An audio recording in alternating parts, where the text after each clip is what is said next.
ప్రస్తుత పరిస్థితుల్లో ఆదాయ పన్ను ఎగవేయడం సాధ్యం కాదని, భవిష్యత్తులో ఇది మరింత కఠినతరం అవుతుందని ఆంధ్రప్రదేశ్, తెలంగాణ రాష్ట్రాల ఆదాయ పన్ను principal chief commissioner Suresh Battini స్పష్టం చేశారు. పన్ను చెల్లింపు విధానంలో మార్పులు, ఎగవేతదారులపై కఠిన చర్యలు, భవిష్యత్తు ప్రణాళిక తదితర అంశాలపై ఆదాయ పన్ను ఆంధ్రప్రదేశ్, తెలంగాణ రాష్ట్రాల ప్రిన్సిపల్ చీఫ్ కమిషనర్గా నియమితులైన తెలుగు అధికారి సురేష్ బత్తినితో ఈటీవీ ప్రత్యేక ముఖాముఖి. ఆంధ్రప్రదేశ్, తెలంగాణ రెండు రాష్ట్రాలకు ఆదాయ పన్ను శాఖ ప్రిన్సిపల్ చీఫ్ కమిషనర్గా సురేష్ బత్తిని గారు నియామకమయ్యారు.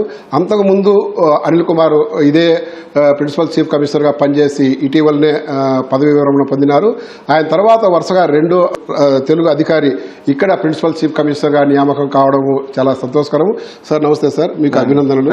సార్ చెప్పండి, రెండు రాష్ట్రాలకు సంబంధించి ఆదాయ పన్ను వసూళ్లలో దేశవ్యాప్తంగా ఇతర రాష్ట్రాలతో, ఇతర జోన్లతో మనం కూడా కంపేర్ చేసుకుంటే ఎలా ఉంటుంది ఇక్కడ పరిస్థితి? ఆంధ్రప్రదేశ్, తెలంగాణ ఒక రీజియన్ అండి. అది ఆ రీజియన్ కింద మొత్తం ఆంధ్రప్రదేశ్, తెలంగాణలో ఉన్న అన్ని జిల్లాలు వస్తాయి. వీటిల్లో మనం ఇప్పుడు దేశంలో 5వ స్థానంలో ఉన్నాం వేరే రాష్ట్రాలతో కంపేర్ చేస్తే. మనం అరౌండ్ 1,34,000 crores కలెక్ట్ చేస్తున్నాం. బట్ ఈ ఇయర్ కొంచెం షార్ట్ ఫాల్ అయింది బికాజ్ ఆఫ్ 2 reasons. ఒకటి ఏంటంటే, మన ఫైనాన్స్ మినిస్టర్ గారు కొంచెం ట్యాక్స్ స్లాబ్స్ని పెంచారు. దానివలన 12,50,000 వరకు ట్యాక్స్ పే చేయవలసిన అవసరం లేని వలన కొంచెం ట్యాక్స్ తగ్గింది గవర్నమెంట్కి. దానివలన గ్రోత్ రేట్ కూడా తగ్గింది. సార్ మనం చూస్తే ప్రతి సంవత్సరం ఈ ట్యాక్స్ బేస్, ట్యాక్స్ పేయర్స్ సంఖ్య క్రమంగా పెరుగుతూ వస్తూ ఉంటుంది. దాంతోపాటు మీరు ప్రతి సంవత్సరం కూడా ఈ ట్యాక్స్ స్లాబ్స్ కూడా పెంచుతూ ఉంటారు.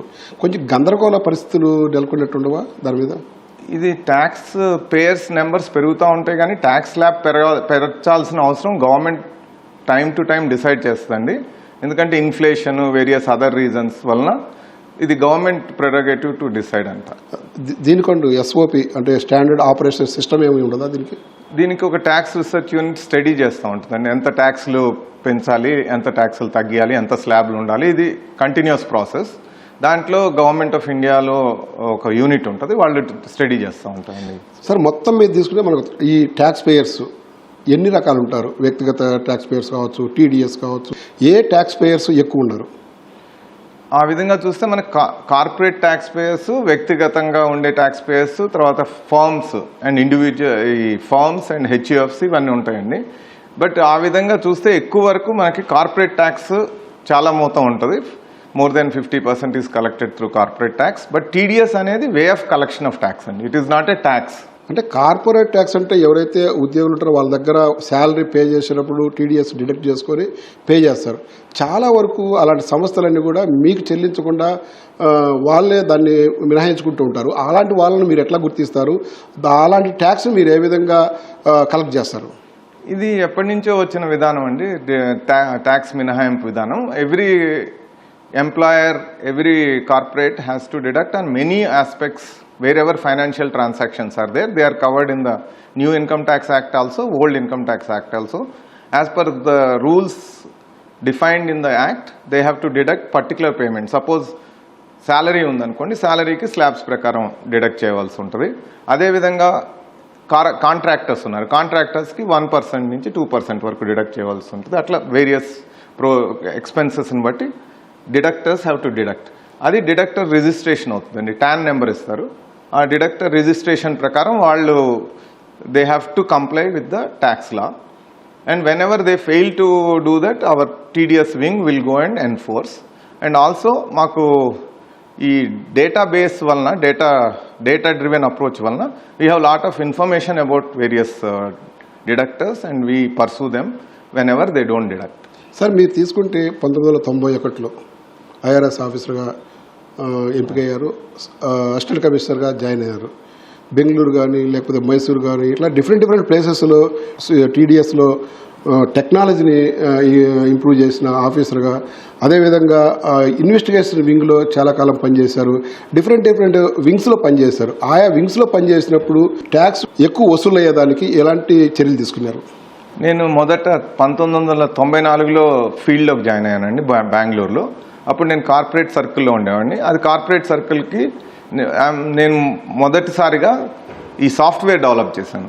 పర్సనల్గా సాఫ్ట్వేర్ డెవలప్ చేసి ఎట్లా ట్యాక్స్ క్యాలిక్యులేట్ చేయాలి, ఎట్లా ట్యాక్స్ రిటర్న్స్ని మనం కంప్యూటర్ ద్వారా ఫాస్ట్ చేయాలి, అండ్ ఎట్లా రిఫండ్స్ అండ్ అవన్నీ చేశానండి అప్పుడు. దాని తర్వాత నేను 96లో టీడీఎస్ వింగ్కి వచ్చాను. అక్కడ నాకు చాలా ఆపర్చునిటీ దొరికింది. దాంట్లో కంప్యూటరైజేషన్కి చాలా ఆపర్చునిటీ. అప్పట్లో కంట్రీలో ఎవరు చేయలేదు. First time computerisation of TDS returns చేసాం. అందరి డిడక్టర్స్కి మేము సాఫ్ట్వేర్ ఇచ్చేవాళ్ళం. ఆ సాఫ్ట్వేర్ డెవలప్ చేసి ఆ సాఫ్ట్వేర్లో వాళ్ళు రిటర్న్స్ ఫైల్ చేయాలి.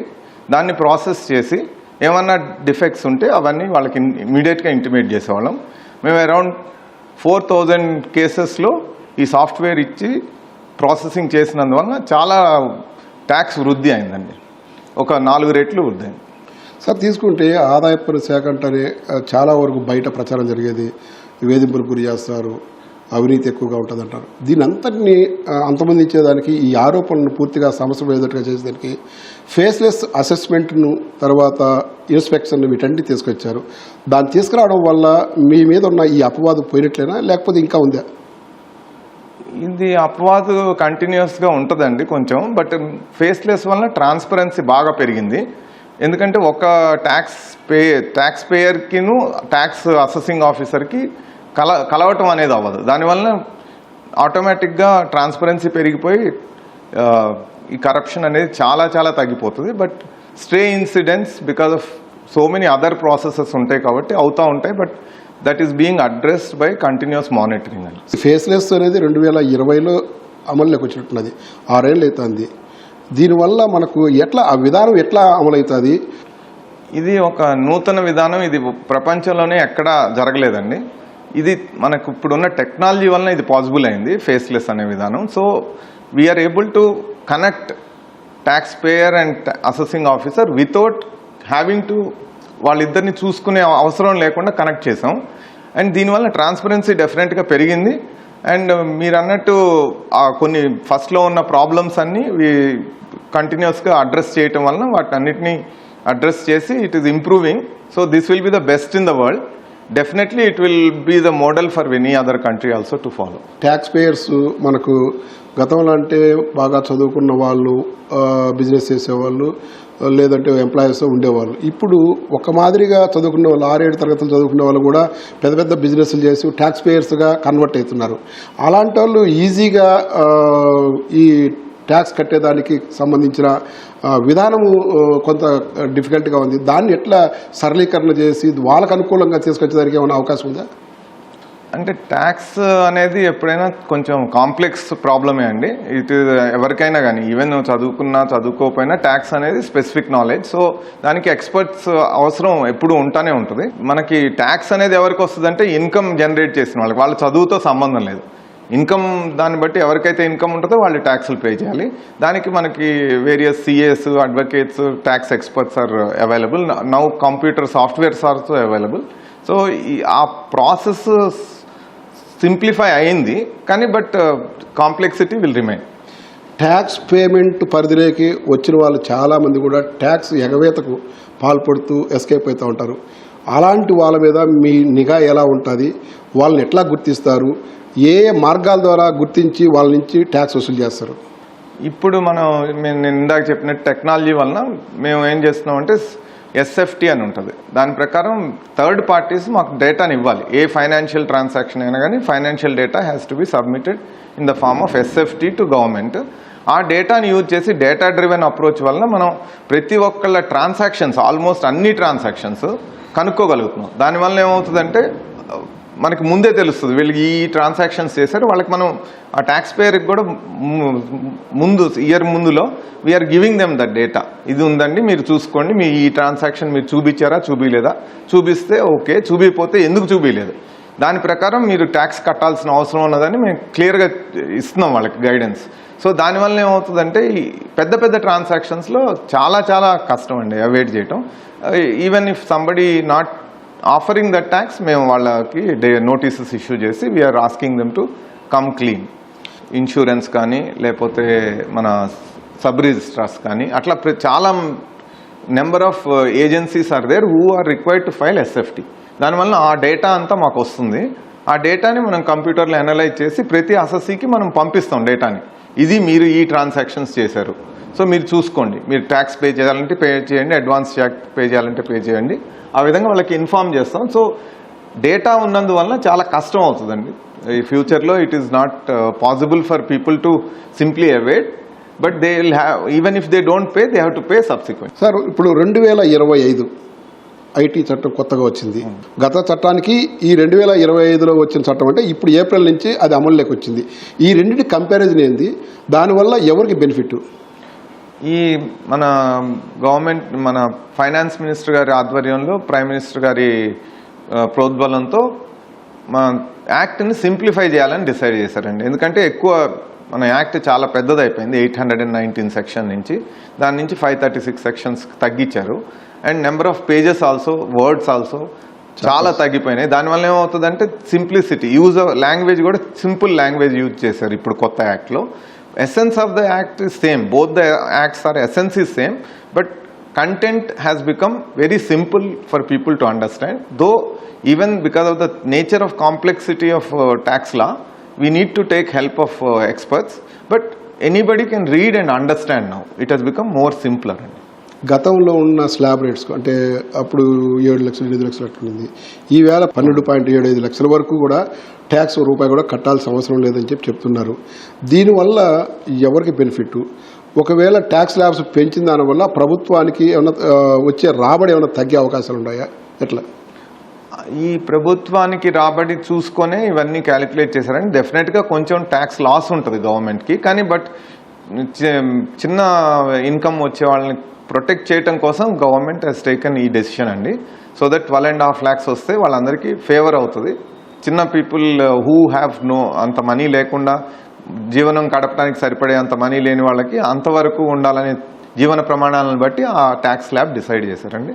ఇది very welcome step. And from time to time government will take decision how much is the tax slab. Sir, ఇప్పుడు మీరు 2 రాష్ట్రాలకు ప్రిన్సిపల్ చీఫ్ కమిషనర్, మీ పీరియడ్లో ఈ 2 రాష్ట్రాలు, తెలుగు రాష్ట్రాలలో ఎలా ఉండబోతుంది మీ భవిష్యత్తు ప్రణాళిక? మన ట్యాక్స్ పాలసీ ప్రకారం ట్యాక్స్ ప్రొసీజర్స్ అన్నీ సేమే ఉంటాయండి. ముందు జరిగినట్టే జరుగుతూ ఉంటుంది. Advance tax, self assessment tax, TDS ఇవన్నీ మానిటర్ చేస్తాం. ఎక్కడైతే ఫెయిల్యూర్ అసెస్సీలు పే చేయకుండా ఉన్నారో అక్కడ raids will be conducted by our investigation directorate. Then ఈ కొత్త యాక్ట్ గురించి బాగా అవేర్నెస్ కావాలండి, లేకపోతే తప్పులు జరిగే ఛాన్స్ ఉంది ప్రజలకి. ఎందుకంటే సెక్షన్స్ వేరే, ఫార్మ్స్ వేరే, రూల్స్ వేరే. సో దానివల్ల కొంచెం awareness programme we decided to do in a big way so that most of the taxpayers are aware of the changes made. Okay sir, thank you sir. ఇది తెలంగాణ ఆంధ్రప్రదేశ్ ఆదాయ పన్ను శాఖ principal chief commissioner Suresh Battini గారు చెప్తున్న విషయాలు. రాబోయే కాలంలో కొత్త ఆదాయ పన్ను చట్టం మీద పెద్ద ఎత్తున అవేర్నెస్ కల్పించే కార్యక్రమాలు చేపడతామని చెప్తున్నారు. కెమెరామెన్ నవీన్తో తిరుపాల్ రెడ్డి, ఈటీవీ న్యూస్, హైదరాబాద్.